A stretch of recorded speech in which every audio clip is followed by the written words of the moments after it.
تو حضرات محترم ان چیزوں سے باہر نکلیں، اپنے گھروں میں ان چیزوں پہ پابندی لگائیں، اپنے گھروں کے اوپر اپنی پوری کڑی نگاہ رکھیں۔ یہ نہیں کہ بیوی کو آپ نے تنخواہ پکڑا دی، وہ جو مرضی کریں اور آپ ہر لحاظ سے بالکل لا تعلق ہو گئے، آپ کو پتہ ہی نہیں ہے، صبح ملازمت پہ کاروبار پہ جاتے ہیں، شام کو آتے ہیں۔ مرد کی زندگی ایسی زندگی نہیں ہوتی، اس کو اپنے گھر کی ایک ایک حرکت کا پتہ ہوتا ہے۔ جس مرد کو اپنے گھریلو ماحول کا پتہ نہیں، اس کو مرد کہلانے کا حق نہیں، اسے قوام کہلانے کا حق ہی حاصل نہیں ہے۔ اللہ اکبر، لا الہ الا اللہ۔ اور یہ جو ویلنٹائن ڈے کے نام پہ ہو رہا ہے پوری دنیا میں ہوگا، یہاں بھی تھوڑا بہت ہوگا، چھپن چھپائی سارا کچھ ہوگا۔ ایمانداری سے بتائیں، کیا اللہ کی طرف سے ان بدکاریوں کی سرپرستی ہوگی؟ جس اللہ نے لوط علیہ السلام کی قوم کی بدکاریوں کے ظلم میں ان پر پتھروں کی بارش کر دی، زمین کو الٹا کے رکھ دیا، بحر مردار آج بھی گواہ ہے، وہ اللہ کبھی بھی اس امت کی بدکاریوں پر سے صرف نظر نہیں کرے گا۔ خدا کے ہاں دیر ہے اندھیر نہیں ہے، یاد رکھیں۔ اور یہ نتائج اللہ تعالیٰ نے صاف کہا ہے، جو اہل ایمان میں فحاشی پھیلاتے ہیں ان کو صرف آخرت میں نتیجہ نہیں ملے گا، دنیا میں بھی ملے گا دردناک عذاب۔ آپ صرف یورپ کو دیکھ لیں، شجرہ نسب ختم ہو چکا ہے۔ وہ فرانس جس میں سب سے زیادہ نبی علیہ السلام کے خاکے بنا کے توہین ہوتی ہے، وہاں حرامی بچوں کی تعداد سب سے زیادہ ہے۔ یورپ کی اکثریت اس وقت ناجائز بچوں پر مشتمل ہے، یہ کم سزا ہے، وہاں تو معاشرہ ایسا ہے جو مرضی کریں، ٹھیک؟ اور یہ وہی معاشرہ انفرادی سطح پر پاکستان میں میرا جسم میری مرضی امپاورمنٹ کے نام سے، حقوق کے نام سے داخل ہو چکا ہے۔ لیکن اللہ کا شکر ہے یہاں اتنی دینی سرگرمیاں ہیں کہ وہ اجتماعی سطح پر نہیں آ سکتا انشاءاللہ، لیکن انفرادی سطح پر آ چکا ہے یہ کام۔ اور ہم ذہنی غلام، ہر وہ چیز جو مغرب سے آتی ہے ہم اس جھوٹے کو چاٹنے کے لیے تیار ہوتے ہیں۔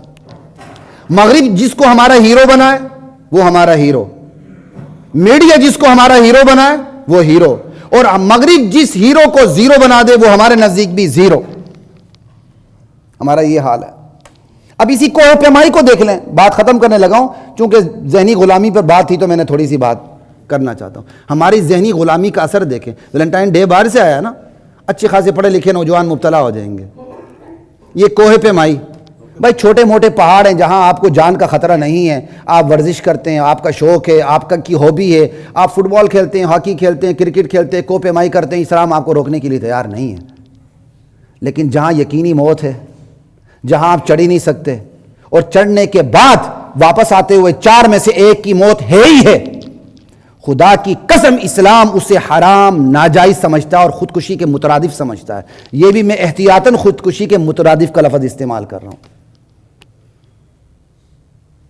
اب دیکھیں نا، ایک آدمی بیچارہ علی ستپارہ گیا، کمائی کے لیے گیا نا، وہ امپلائی تھا، اس نے چند ڈالر چند پیسے کمانے کے لیے بس اس نے کیا کہتے ہیں بے احتیاطی کی، اوپر گیا، بہرحال وہ غائب ہے۔ پوری میڈیا میں اس کو ہیرو بنا کے پیش کیا جا رہا ہے۔ جو قوم فضولیات کے پیچھے پڑ جاتی ہے، سمجھ آئی، وہ پھر فضولیات ہی کو اپنی زندگی کا مقصد بنا لیتی ہے اور فضول لوگوں کو ہی اپنا ہیرو بنا لیتی ہے۔ لا الہ الا اللہ۔ ہمارے ہاں ہیرو کون ہے؟ کوئی گلوکار ہے، کوئی اداکار ہے، اس سے اوپر چڑھ جائیں، کوئی کھلاڑی ہے، یہ ہمارے ہیروز ہیں۔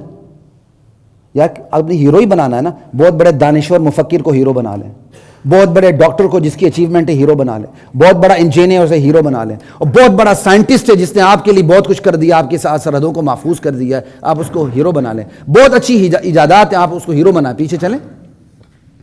یہ کیا ہوا؟ چند ڈالروں کی بندہ اوپر گیا، نیچے کھائی میں گر گیا، مر گیا، خودکشی کی انداز ہو گیا، آپ نے اس کو ہیرو بنا لیا۔